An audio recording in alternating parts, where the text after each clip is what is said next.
It's been a very long, but at the same time, an exciting day here in Switzerland following the action of the 57th International Biel Chess Festival in the bilingual city of Biel, Bienne, French-German community, where we are following the action of two very unique triathlon tournaments, this time in two sections, Masters and Challengers.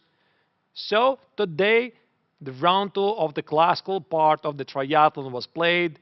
We had a lot of things. We had drama, we had long games, we had beautiful sacrifices, even theoretical studies. There's no better scenario for this. So we had a hard time to choose for the game of the day, but still I believe this is still this game, Vaishali against Alexander Donchiko, one of the strongest women players in the world against the previous leader of the triathlon. How about that? So this particular game in action started with e4, c6, Caro-Kann, d4, d5, e5, a very popular variation nowadays, the so-called advanced variation of the Caro-Kann. White gains a lot of space advantage. Donchiko responded with bishop f5, makes perfect sense because black wants to play e6, not to imprison the bishop on c8.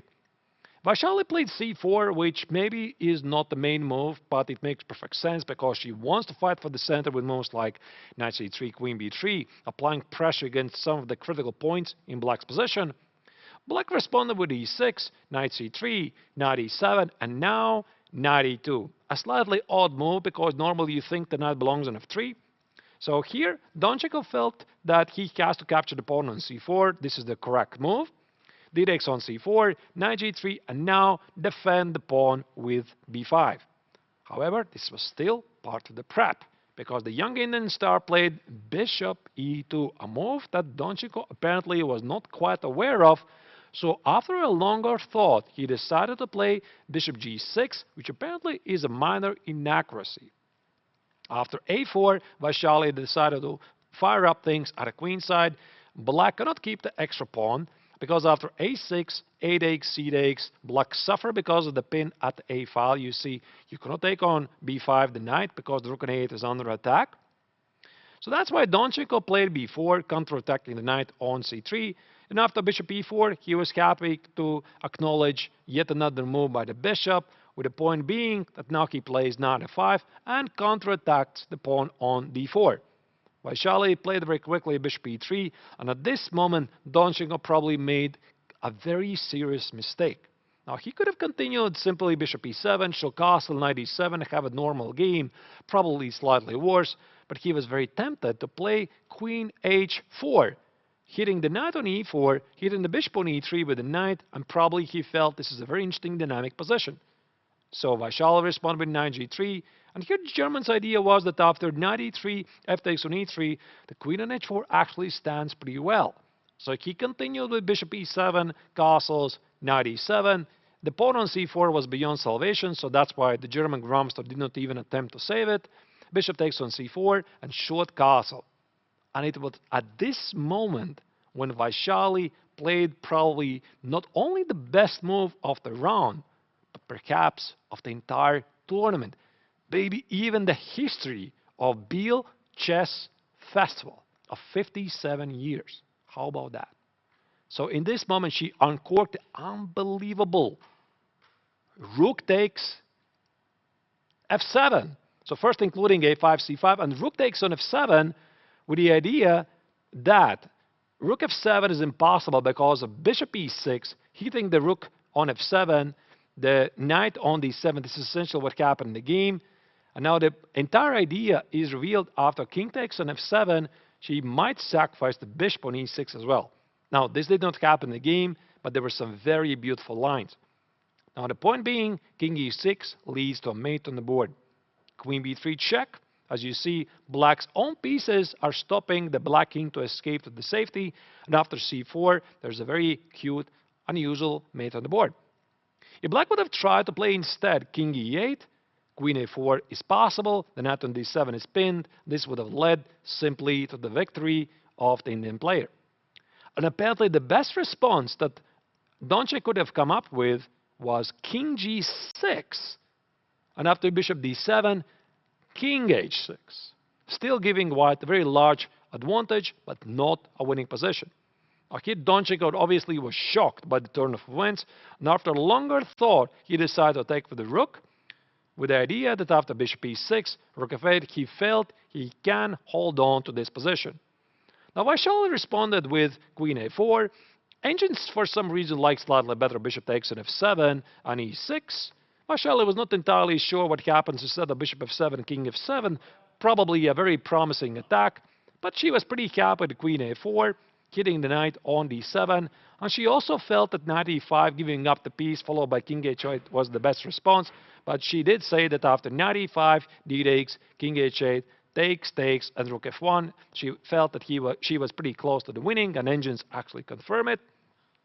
So that's why here after queen a4, Donchenko decided to play bishop g5, counterattack the pawns on e3 and d4, and now after queen d7, as you can see, black cannot take the queen because the king on g8 is pinned. Bishop e3, king h1, queen takes on d4 was Donchenko's defensive idea. Now here Vaishali continued to fire out one beautiful move after another. Rook d1 really strong, queen d7, rook d7, and now black loses because of the pin. Now the point is, this pin decides the fate of the game in favor for white, so if black tries to play something like g6, the simplest win there is, you can play knight e4, king g7, this never allows black to escape. Why? There's bishop f7, rook f7, and the critical move e6. As you can see, rook d7, e takes on d7, the point being the bishop cannot go to g5 because it's attacked by the knight. That's why here Donchenko tried to change something. He played c4, organizing counterplay at the queen side. Vaishali just collected the bishop, not rushing with events further. Bishop f4 was played, attacking the pawn on e5, and now Vaishali wrapped up the game with a very cute combination. She played e6, attacking the rook on f7, and after rook takes on d7, engines marks a mistake, but the position is dead lost anyway, a very cute move. e7. So here you see white ignores the rook on d7, fast forwards the pawn forward, king h8 is made on the board, and rook f7 would allow this pawn to promote to a queen, leading to a checkmate on the board. A fascinating game. Rook takes on f7, a beautiful game. I think this is essentially one of the most beautiful games Vaishali has definitely ever played.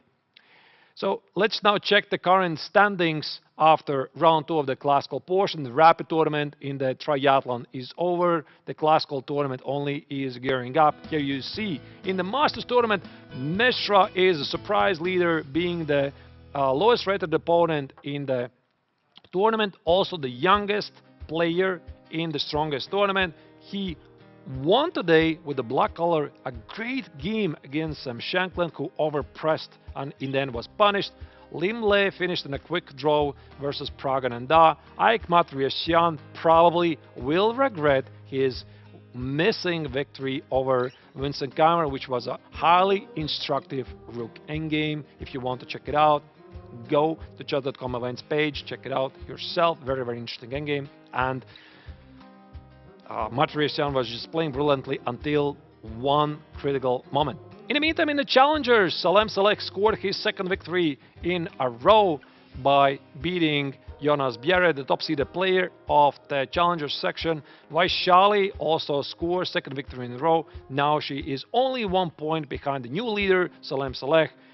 Alexander Donchenko, the previous leader of the triathlon, now is relegated to the third place, but still within the reach of the leaders. The action will continue tomorrow at 2 p.m. Central European Summer Time with round 3 of the classical part. If you want to see this action live, come do it at the Chess24 Twitch site, also Biel's YouTube and other Twitch channels. Hope you like it. Come back tomorrow. See you live. In the meantime, have a great day.